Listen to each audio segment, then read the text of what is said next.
Well, that's the look of Parliament now, really increasingly dominated by saffron. In fact, the BJP is doing, and its allies, BJP on its own and its allies doing much better than even in 2014. And the story is not over yet. You get this bump at the end and it's beginning to happen. BJP is getting more and more seats as more and more rounds are counting. This is beautiful Lok Sabha, where we are all sitting inside. We're in the speaker's chair. You can see dominated by saffron. And that's the actual wooden, they don't have a table in front of them. They use the back of the seat in front of them to thump. It's a complete replica, and we shall just go up to some of the little, the clocks inside, which are on real time on this, so it will tell you the actual time. And you'll see the little murals that are exact replica of the Lok Sabha. And in fact, the people sitting there are almost a replica in terms of the colors. Right. Party position hasn't changed that much. If anything, an improvement for the BJP. Should we elect a new Prime Minister while we're at it, since we have, all of Parliament under our sitting control? there. Do you still have questions on that? No. But he has to still be formally elected. But not a new Prime Minister, like the Prime Minister. Well, yeah. But, just to Chandan Mitra, I mean, what would you say were the biggest mistakes that, for instance, Mamta made in the Bengal campaign? I mean, there the BJP gains are huge.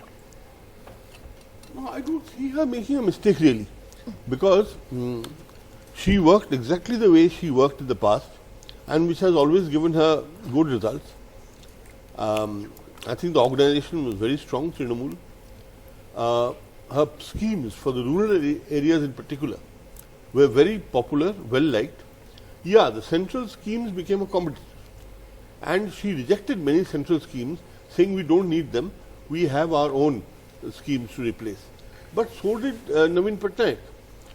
But I think Mr. Modi had this overarching appeal, and since Bengal had never really tasted the BJP in power, I think there was a certain attraction for it. I mean, in a sense, would you say she's one of the few leaders that resisted the Modi wave? Because she's 23 seats. Very often, Prannoy. So did Naveen Patnaik actually. Naveen Patnaik has been in power for 4 terms. And it was becoming apparent that his popularity was falling. But in Bengal, the BJP as an ideology, the BJP as a party, never really had any kind of traction. Unlike Odisha. Odisha, although they won very few seats, the BJP, but there was no hostility to the BJP or its ideology. In Bengal, there was active hostility, mainly from the left over all these years, and then from Mamata Banerjee, as you saw her kind of speeches and the but way you she feel attacked the Modi. BJP gained by the hostility that the left had for the Trinamool Congress. You see, a generation So you has want to changed. take a... We'll just come back We'll to come that. back because we have Hemanta Biswa Sarma, one of the BJP's senior leaders from Assam, joining us live at this moment. Mr. Sarma, congratulations to you and your party. It looks like the BJP may do even better than it did in the 2014 election. Big day for you.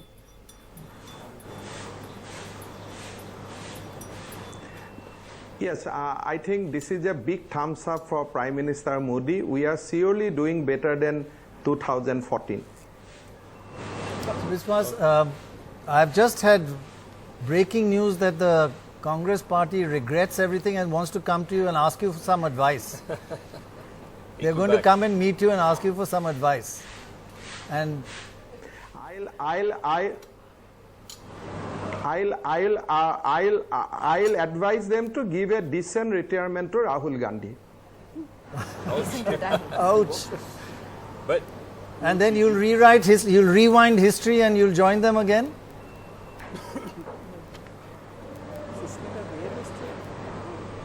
Hello? Couldn't hear. Go ahead. I think what Prannoy was asking is whether you'll join them again. But I just want to ask you one thing, Hemanta, that one of the sort of reading was that particularly because of the Citizens Amendment Bill, there was a negative backlash that you faced in Assam, even from your own allies. But that doesn't seem to have damaged your prospects. How would you explain that? No, Citizenship Amendment Bill has greatly helped us because we have championed the cause of Hindi refugee. Although there was a little backlash from media, but common people of Assam believes that India has a responsibility to give shelter to the refugee who has came because of religious persecution from Bangladesh. And I am glad that both in Panchayat election and in Lok Sabha election, it was also a referendum for Citizenship Amendment Bill, and people have strongly supported our stand on Citizenship Amendment Bill, both in Bengal and Assam. Right. Well, Mr. Sarma, what next? Will the BJP now, if it seems to be emerging stronger than from 2014, what do you see will be different about the way this government will govern from here on?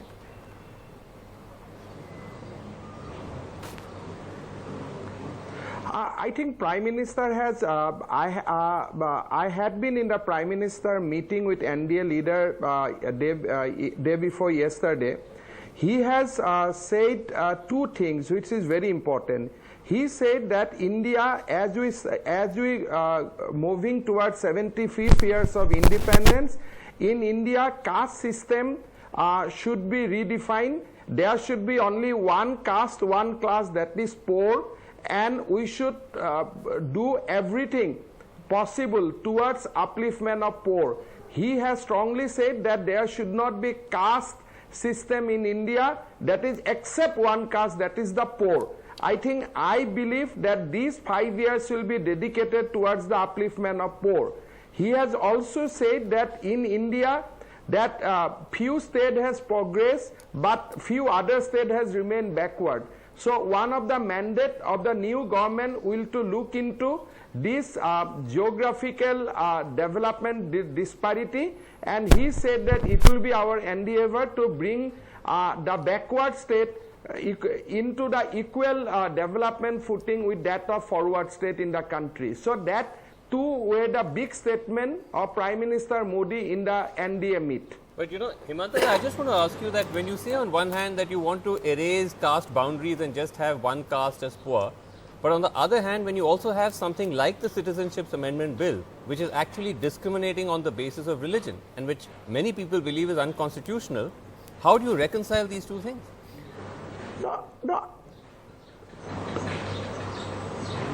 No, I think the people who are criticizing us on citizenship bill, they are not appreciating the core of the bill. Who one can? You go by a very practical idea that in Bangladesh, Pakistan, and Afghanistan, can a Muslim be religiously persecuted? Can a Muslim be persecuted for worshipping Quran? Yes. They actually are. Somebody They are. today passed They're persecuted in Pakistan. They are persecuted. Saying that Muslims are Mr. also Sarma, being they are persecuted persecuted. in Pakistan, Afghanistan, and Bangladesh for worshipping Mr. Sarma, Quran. they are persecuted. That is the point. They are persecuted in Pakistan, for example. Transform itself to like that. I mean, you will have a set of bill which will address for the welfare of Muslim, and there will be a set of agenda which will be addressed towards the upliftment of Hindu. Like when we talk to So you Talaq, are it making a was distinction primarily between addressed Hindu and to the Muslim. people who worshipping Islam. Exactly. When we talk about Citizenship Amendment Bill, it is primarily addressed to the Hindu refugee, Christian refugee, Jain refugee, and Buddhist refugee. Well, the point is that there are Muslim refugees too. Yes, Shias, Ahmadiyas, these are persecuted minority communities in the Rohingya Pakistan. also, but they were all branded, with one brush. No. I think that was the point. No. Give us the document that Ahmadiyya Muslims are in India and they have been thrown out of Bangladesh, Pakistan, and Afghanistan for worshipping Quran. I am looking for that data. I am looking for that statistics. If at all Ahmadiyya Muslim are being discriminated in Pakistan for worshipping Quran, I think that will show to the world. That will be our biggest diplomatic victory against Pakistan. And we'll address this issue through many other aspects of Indian governing system. We can give asylum to the Ahmadiyya Muslim. If they can come and say it in Delhi, giving an affidavit that we have been discriminated for worshipping Quran in Bangladesh and Pakistan. All right, well, Mr. Sarma, perhaps a glimpse of what the next few years might be like. Thanks very much, though, and congratulations once again on your big victory there. And we have Satyaprakash Mishra of the JDU as well. Satyaprakash Mishra, I mean, are these issues still going to be issues that the JDU will continue to red flag? The issues that you... Yeah, definitely. We have actually in the past we have expressed our concern on NRC 35A and 370 and Uniform Civil Code. This stance of our stand is since last 1996 when we formed alliance with the BJP. And you know, when Janata Party was in government, and that point of time Jansangh was the part, and that point of time preservation and protection of 370 was the manifest subject matter of the manifesto. So Nitish Kumar and Keshi Tyagi type kinds of politicians since then fighting for the protection of 370 and 35A. So there is no, there will not be any kind of compromise formula. Nitish Kumar himself come out after the election that we cannot, go for the, removal of 370. And issue of Ram Temple and Babri Mosque. On every disputed issue, we have clear-cut opinion before the BJP, and we express our concern over there. We have Tom Vadakan of the BJP joining us as well, and there's going to be a slip of tongue. Yes, I almost said Congress. I almost, Chandan, we were slight doubt. Tom Vadakan, how does it feel to be on the other side of the political divide today? He's stood as a candidate also. Well, feels good, and the Josh is there, and I think we'll continue doing the good work. Okay, that's as short and sweet an answer as I've ever heard. What sort of role, Tom, do you think that Mr. Amit Shah could play in the new government? Well, the Prime Minister and his President are two souls in one body. I mean, they think alike. The kind of thought processes, the kind of construct of their, the way they speak and the way they follow each other, and the kind of. I don't have words to describe these two. They have led the party from the front, and believe me, this is a combination that Free India has never seen. And that's what you're seeing. The results today is that the messenger and the message has reached where it had to, despite all the propaganda that ran against them. They have delivered. And that is the message from the people of India. Yes, what you're seeing on the screen. Prannoy, I actually have a question based on what Tom was saying, that if you look at the BJP as it is today, especially after these results, when you look ahead now to 2024, the BJP seems to be going from a position of dominance to hegemony, perhaps like the Congress in the first couple of decades after independence. And this kind of election machine which they've forged with Amit Shah and Prime Minister Modi in perpetual campaign mode, where there's no distinction between party and government. Mr. Modi travels on government work, he gives election speeches. He goes on political work, he announces government schemes. I mean, this is going to be a formidable challenge this is not just a 5-year thing. This could be beyond. Yeah, if we can ask Tom Vadakan, can you tell us how you managed to win despite your economy being in the worst shape for a long time, unemployment huge, cow problem all over the north, poverty, people are suffering, but you still won this huge landslide. Congratulations for that. But what did it? Despite reality being so contrary to what you think would be a winner's foundation. See, I understand the question, but here I think the larger picture that was before the people, that this was a work in progress. And this was a work in progress, and they believed in the leadership of the Bharatiya Janata Party. People had faith that this team can deliver, whereas the other side had no narrative, and the narrative that they followed was of negativism. You remember that campaign that they ran by Rediff, negativism, and the net result was before the public.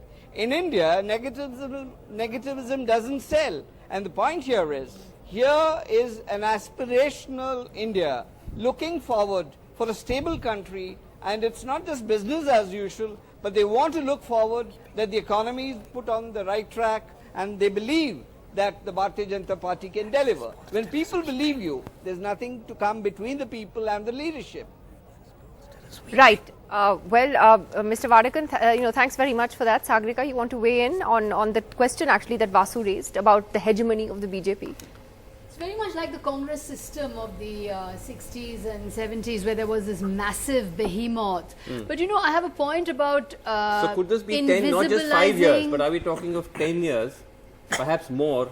Yeah, not necessarily of Modi Raj, but BJP Raj. Yeah, I had a point about learning from the weaknesses of the Congress. For example, if you invisibilize and delegitimize the opposition, you actually create a greater opposition. Maybe not in the short term, but in the long term, as Mamta has done. She's delegitimized and invisibilized the opposition, but created a massive resistance to her rule. So you actually end up bolstering the opposition if you try to snuff it out.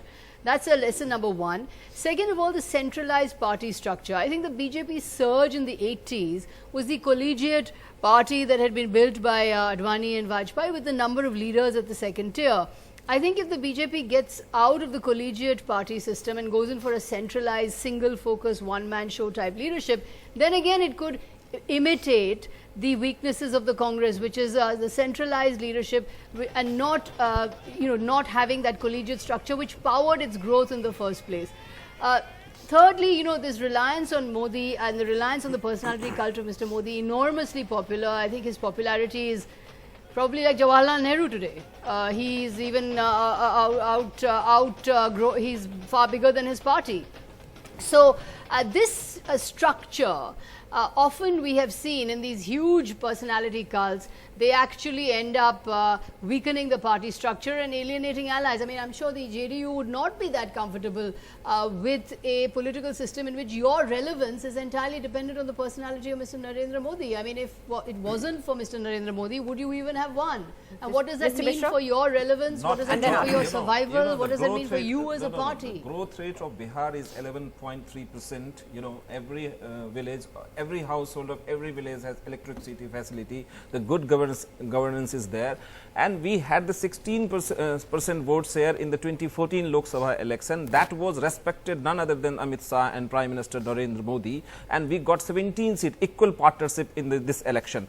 And since 2009, NDA has done well in the Bihar Lok Sabha election, especially if you go to the entire India, the Bihar will perform the bestest. Without it is Narendra coming. Modi, you got 2 seats. No, that point of time we contested alone. We contested alone.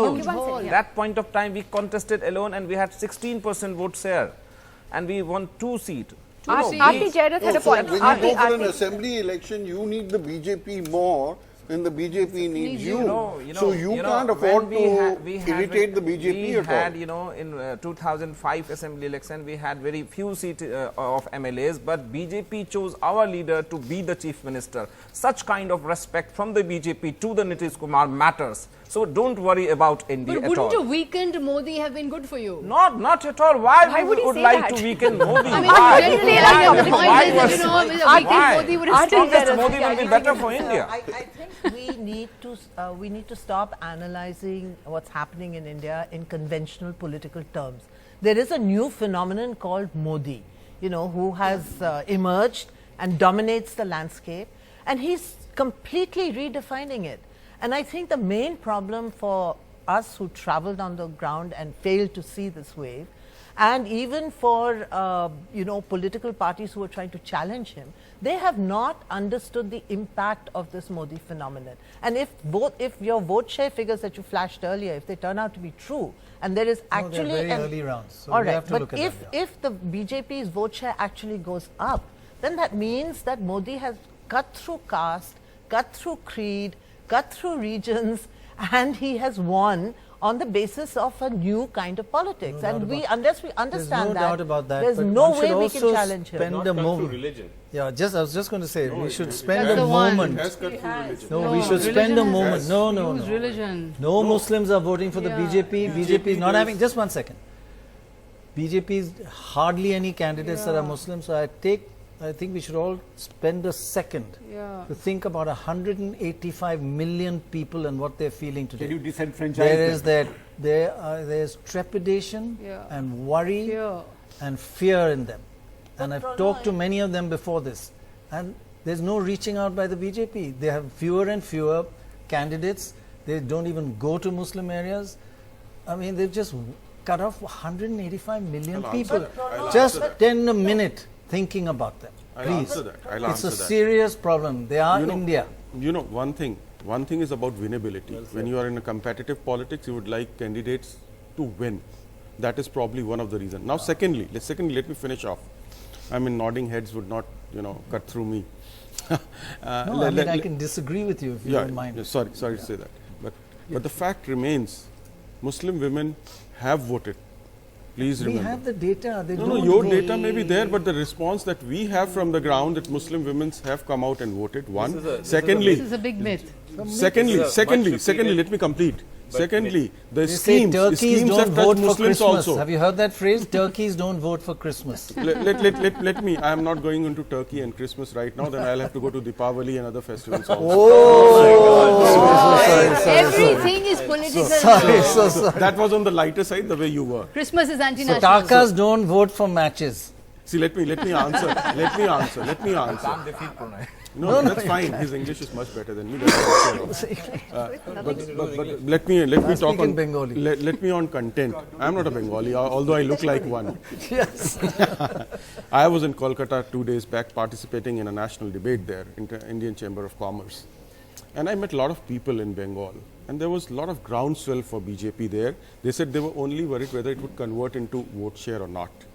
And secondly, most of these schemes that the BJP launched that went on the ground touched a lot of Muslims.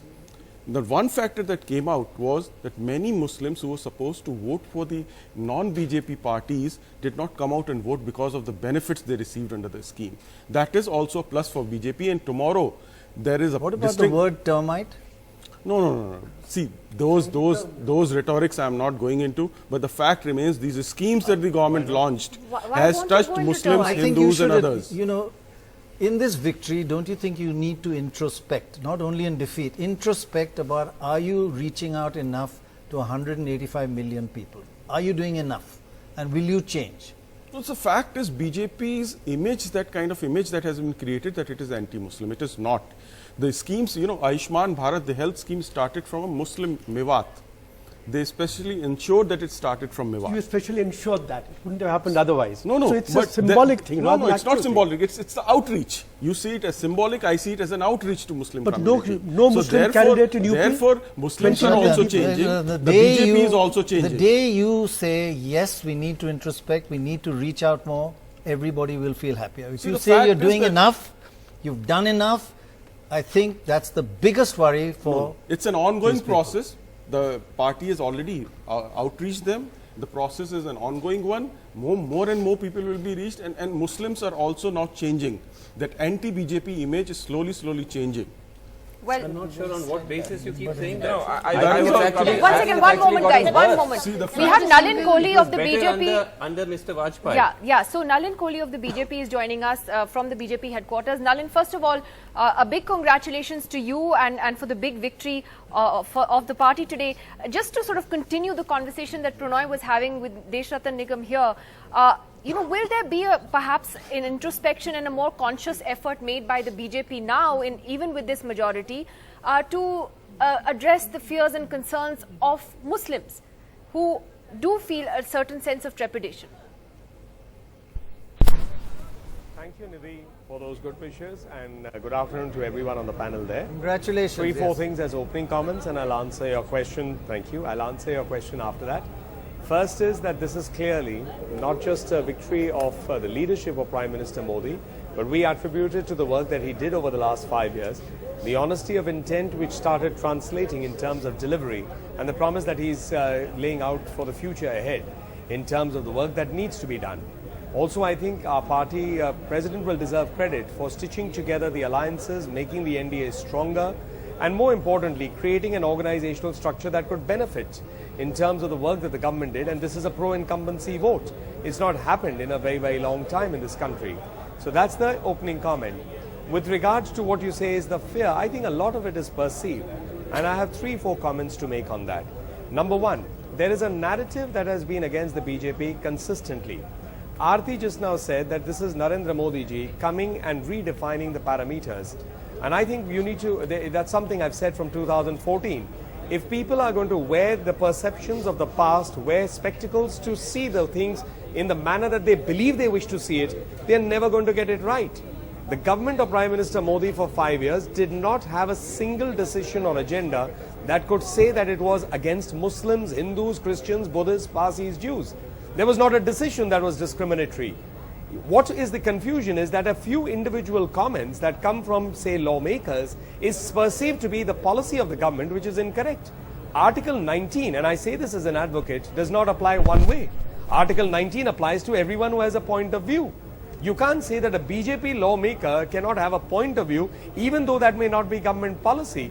When the church attacks took place, was the BJP behind it? When the nun was raped regretfully in Bengal, was the BJP behind it? But these were allegations against us. They were Bangladeshi illegal immigrants. I think you've forgotten So the my lynchings, only but point is, anyway. Okay. and I say it Naren- after being in one last comment, when I was in, just the last comment, in Varanasi, I've heard from people on the ground, there are Muslim women also who vote for us. They don't say so, but they do vote for us.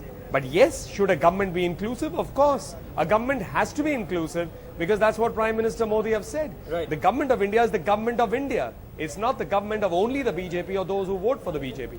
Right. Nalin, I just want to make a Vasu here. Just again, congratulations, by the way, phenomenal win.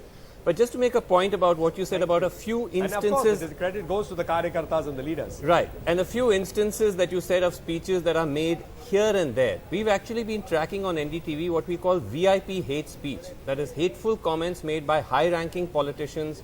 These are MPs, ministers, chief ministers, party presidents, governors. This has gone up 600% in the past 5 years. 600%. There are close to 170 instances of the kind of speeches that we can't even play on the channel sometimes. They're so terrible. 70% of those speeches are made by BJP leaders. And the problem is, Nalin, not only do they make these speeches, you say this is not party policy, nothing happens to them. They're not reprimanded, they're not penalized, they don't lose their positions. You can then understand why there is a very strong perception about what your party feels about Vasu? those communities that are Let me answer abused this. You made an on a intelligent consistent analysis. basis. So let me answer that. Let me answer that. First, I think the discourse globally, and India is no exception, is losing civility. And the social media has made it even more aggressive with, very strong points of view. And therefore, in a sense, civility has reduced in what we're seeing from an old school perspective. That's one. It's become direct, it's become even rude. Number two, when you say focus is on the BJP, I'm not saying 70% is by BJP. In fact, 100% of the focus is on the BJP. We are the party in power. We are the flavor of the season, if I may put it in that sense, with humility. So obviously the focus is there.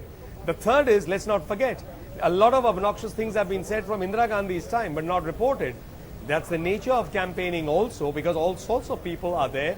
We are a diverse country. There are diverse views, diverse ways of speaking. What you and I may speak today in a studio may not be the lingo 50 kilometers away from Delhi or even 10 kilometers outside the zone where we are sitting. Different people speak from their own truth, their own lingo, their own styles. Just a quick last question. The last point is, take Sadhvi Pragya. Did not Prime Minister come down strongly, unequivocally, and has not Amit Shah as the party president sent out an equally strong message? She's still well. That's another debate we can have for several hours on her. But Nalin Kohli, look, this is a big victory for you all today, and undoubtedly Amit Shah has led a superb campaign for the BJP. Just to ask you whether, though there is some concern at all over the personality cult that is building around Mr. Modi, this is his win, this is his victory. There is only Mr. Modi on all the election posters, banners, everywhere else. Is there a sense now that the BJP is Modi and Modi is BJP? First, it's a humbling victory because the sense of responsibility that comes on our shoulders is even greater. It's the aspirations of 1 billion plus people and in aspirations that they wish to see this government do more. So therefore, it's humbling in that, and of course there's a sense of responsibility that is inherent into a victory like this of all that needs to be done. The second is what you say with regard to the personality culture. I mean, show me a Congress poster that showed 14 leaders or 15 leaders. There's a family cult on the other side. They are entitled to have that. That's their form of leadership that they do. In our case, if we are fortunate to have someone who's as popular, on whom the country is willing to vote, why wouldn't we put that forward? The last part is, I don't know, and there are experts sitting on your panel. I think that personality has been an important part of elections in India from Nehru's time. We recall, or some parties depend on Nehru, we recall Nehru, Indira Gandhi, Lal Bahadur Shastri, Rajiv Gandhi, Atal Bihari Vajpayee, Chandrasekhar, so on and so forth, right up to Prime Minister Modi. So I think personalities are important, but I made this point in the beginning. If the organization wasn't strengthened by Amit Bhai Shah, how would we do? This is lakhs of karyakarta, and in this case crores, as one of the largest parties in the world, carrying the shoulder on their shoulder the work of the government, taking it to the people and returning back with the votes through the booth.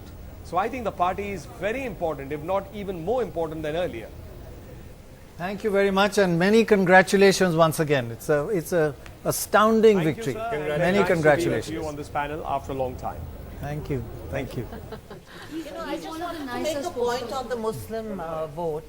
Prannoy, while I completely agree about this whole thing of disempowering and disenfranchising Muslims, and that the BJP hasn't done enough to reach out to them and allay their fears, the fact that the Muslim vote seems to have split in UP, which is what your data suggests, indicates that maybe Muslims are not as scared as we think they are. No, split between Congress and But whatever, Mahagabandhan. but the fact is that they could have does that show consolidated. lack of Listen, they could have consolidated with the Gadbandhan. No, Aarti, Prannoy. it's very they difficult. should have No, consolidated with the Gadbandhan. Believe you me, it's very difficult on the ground to know which candidate is going to win. Everybody has a different opinion. Consolidation is, this tactical voting is one of the toughest. Half of the middle class of Delhi wanted to know which candidate should I vote, AAP or Congress, who's winning. Delhi, you can't Delhi tell. is a different thing to UP. UP, the Congress was really a marginal player with a 6% vote share in 2017. Yeah, but it's more than double this time. It's more than double, and Priyanka Gandhi gave it a boost. To the Muslims. Big boost. It's thanks to the Muslim vote splitting. But that doesn't suggest, Aarti, That's that what they're I'm not saying. scared. Yeah. It just suggests that they're confused. Wait, Sudhindra. Nalin Kohli, the BJP spokesperson, that the government has to be inclusive and it's a government for all. But going into this election, the BJP did not focus on the slogan that had really endeared it to so many people, Sabka Saath, Sabka Vikas. That was not a slogan this time at all. It was not an inclusive campaign this time. What they did was that we are the upholders of nationalism, and nationalism itself was defined in Hindu terms. So on the one hand, Hindu consolidation of the Hindu vote bank and conflating it with nationalism. Correct. That has given the BJP a big boost in this election. But in the process, they've also sent a signal that we don't really need Muslims to get elected. Yep. So Muslims don't matter.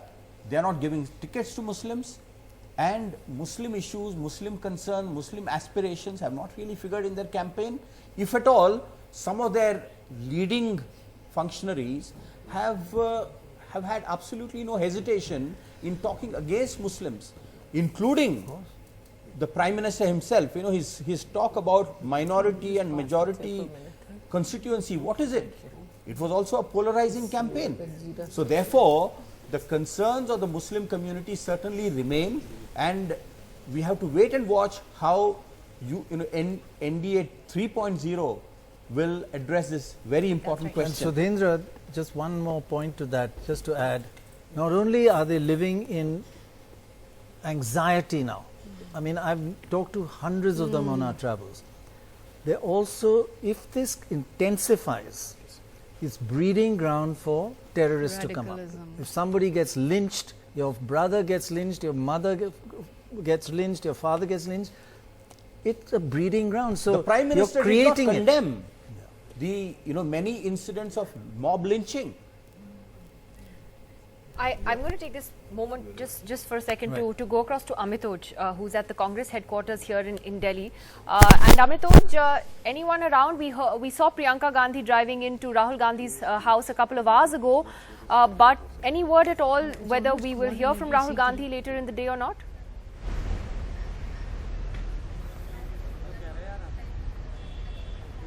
You're asking me a very interesting question, Nidhi. From 6 o'clock in the morning, we've been standing out here waiting, trying to make sense of what has happened today. And I just want to give you a bit of a glimpse.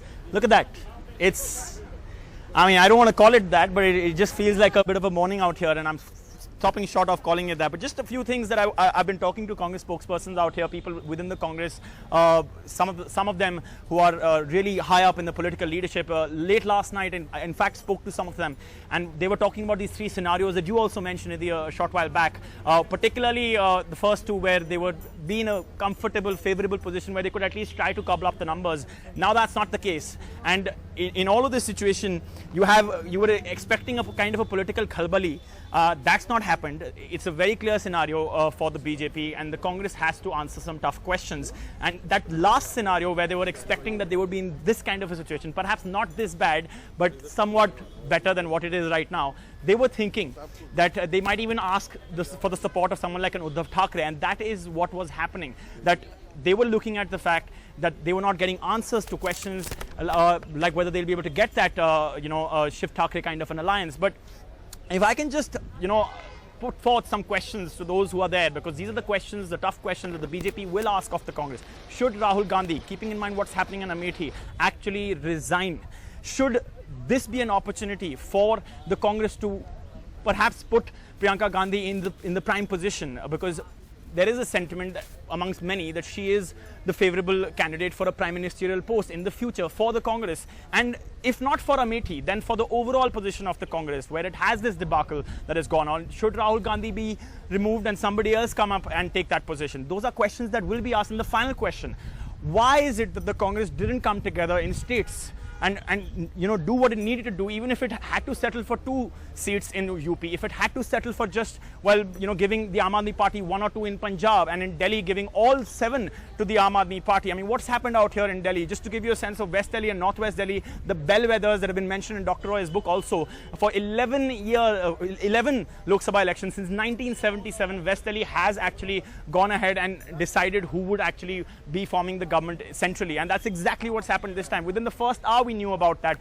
both in West Delhi and Northwest Delhi, which is 9 elections, Lok Sabha elections. And if I could just, say one other thing, which is, we were thinking about the fact that they'll probably need some friends, the BJP or the Congress, but the BJP doesn't need any friends. And I mean, Sagrika was talking about how the Congress needed to milo ya maro, and we know what's happened.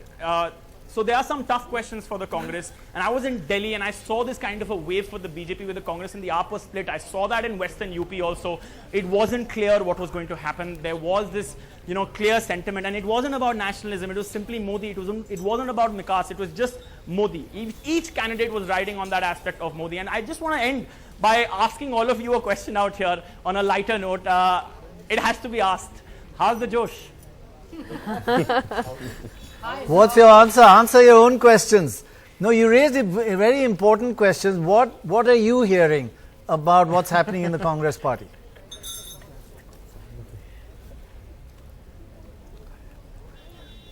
Well, it's like I said, it feels like a morning, I'm telling you right now that there are people within the Congress who will be spoken to by anchors like yourself, Dr. Roy, and Nidhi and Vasu, and they will not have questions. They're actually trying to firm up a narrative right now about what they're going to say when there are questions about Rahul Gandhi in Amethi. They knew about Wayanad. That is what everyone's going to assume now. That's why they knew. That's why they went to Wayanad.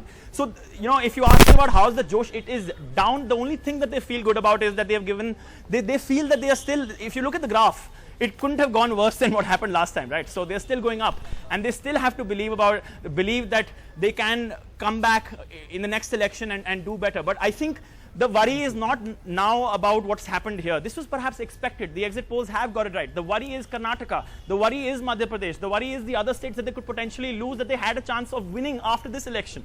Karnataka particularly, I mean, there are those within the Karnataka leadership in the Congress, and I've just got a retweet of Roshan Beg's son, who's actually said, Nidhi, he's retweeted something that says, get ready for Kumaraswamy switching to the BJP. So that just gives you a sense of this is not a national loss, but a loss of 2 states potentially too. All right, Amitoj.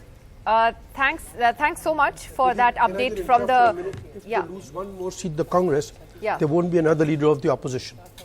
They've reached a stage. They are 54 now. They're 54. If they get to 53, there is no leader of the opposition. You need to have 10% of the seats to be a leader of the opposition. You can be leader of opposition if not just the leader of the largest party, but leader of the largest pre-poll alliance as well. The Lok Sabha does not, there is no pro-poll alliance inside the Lok Sabha. Lok Sabha only recognizes party. We have Manoj Ladva of the BJP joining us as well at this hour. And Manoj Ladva, of course, has been a key strategist for the party. And Manoj, many congratulations to you. You were smiling the other day when the exit polls came and you believed they were right, and they were. Just, take us through what you think actually ended up working for the BJP despite all the anti-incumbency or at least, the economy, the problems with the economy, etc. Ultimately, Modi saw you through. Is it just as simple as that, or is there something more to it? Thanks a lot, Nidhi, and thanks a lot for your wishes and kind words. I think there are multiple factors that have led to this victory. Firstly, the work has shown. The fact that 5 years of hard work by Prime Minister Modi and the Council of Ministers has actually borne fruit on the ground. People are voting not just because of an idea or a hope this time. They're voting because of what's happened on the ground and they're feeling change. And so this is a massive vote of confidence in Prime Minister Modi and in the BJP and their leadership. Right. Secondly, as far as the campaign is concerned, I believe that Prime Minister Modi and the BJP have fought a very strong campaign, a very focused campaign, and a very structured campaign. And that professionalism you saw in 2014, and we've only seen an improvement of that in 2019. So a combination of hard work, which is paying off on the ground, and a great election campaign has led to this victory. Right. Just Manoj, Vasu here, congratulations. Great result. What would you identify, Manoj, if you were to say was the one distinguishing feature that was different from 2014? How was the campaign of 2014 different from this one? A very good question. 2014, Modi was generally an unknown entity across the country. And therefore, it was a very big, bold campaign to introduce Prime Minister Modi.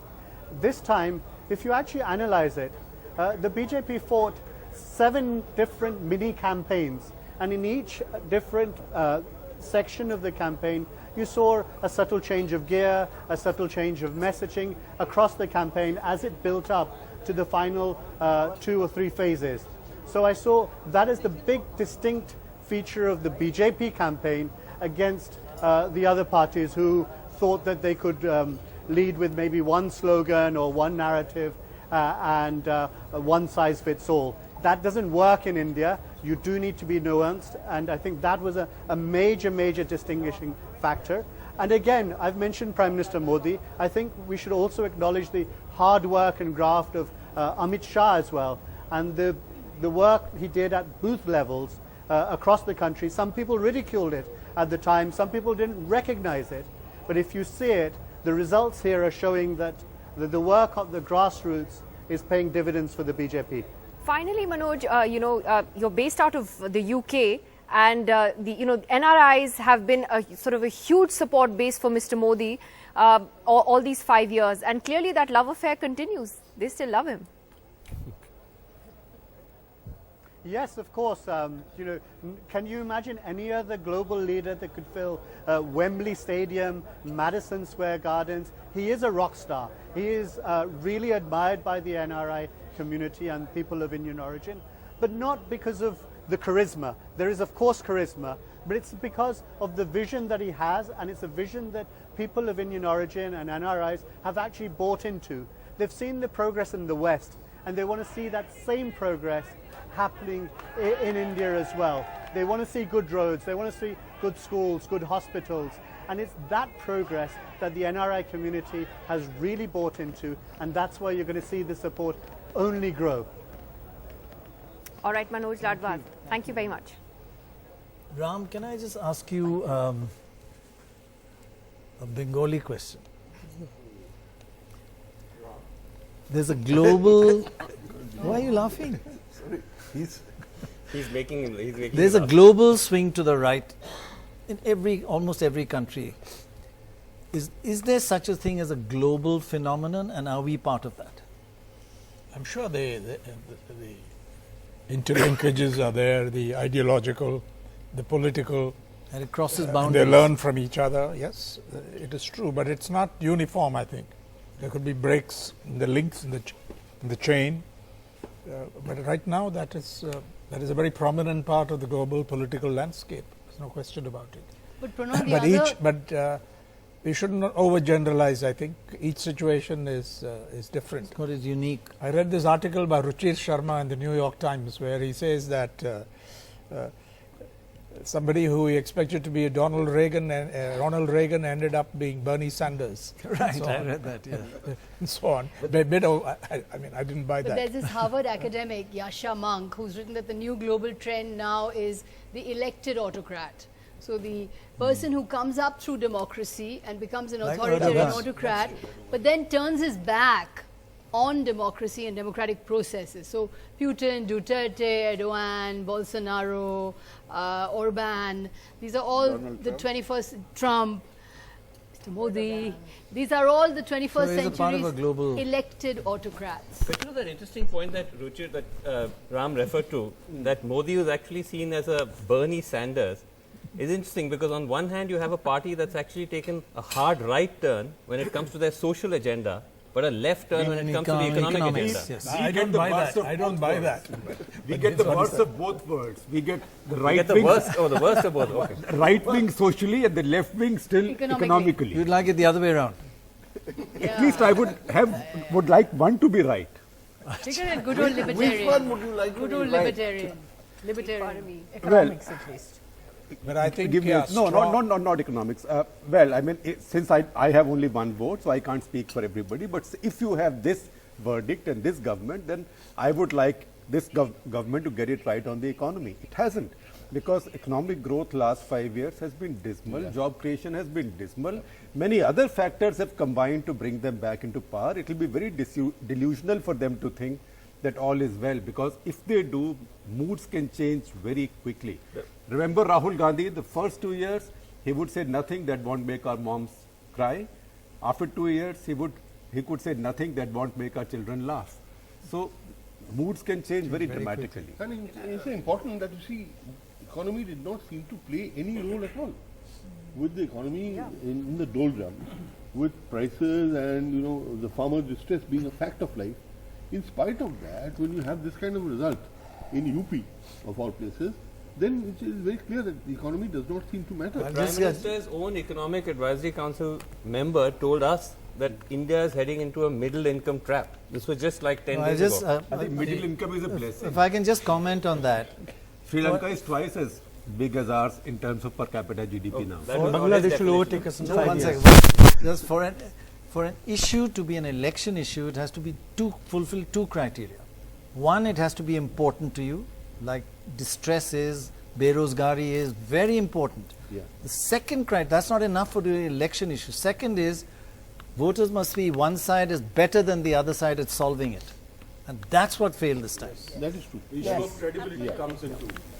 It can be terribly important to you, like corruption is important. I go to the bank, they ask me for money to get my own money out. But who? The other side's going to solve it? No. So it's not an election issue, it's an issue in my life.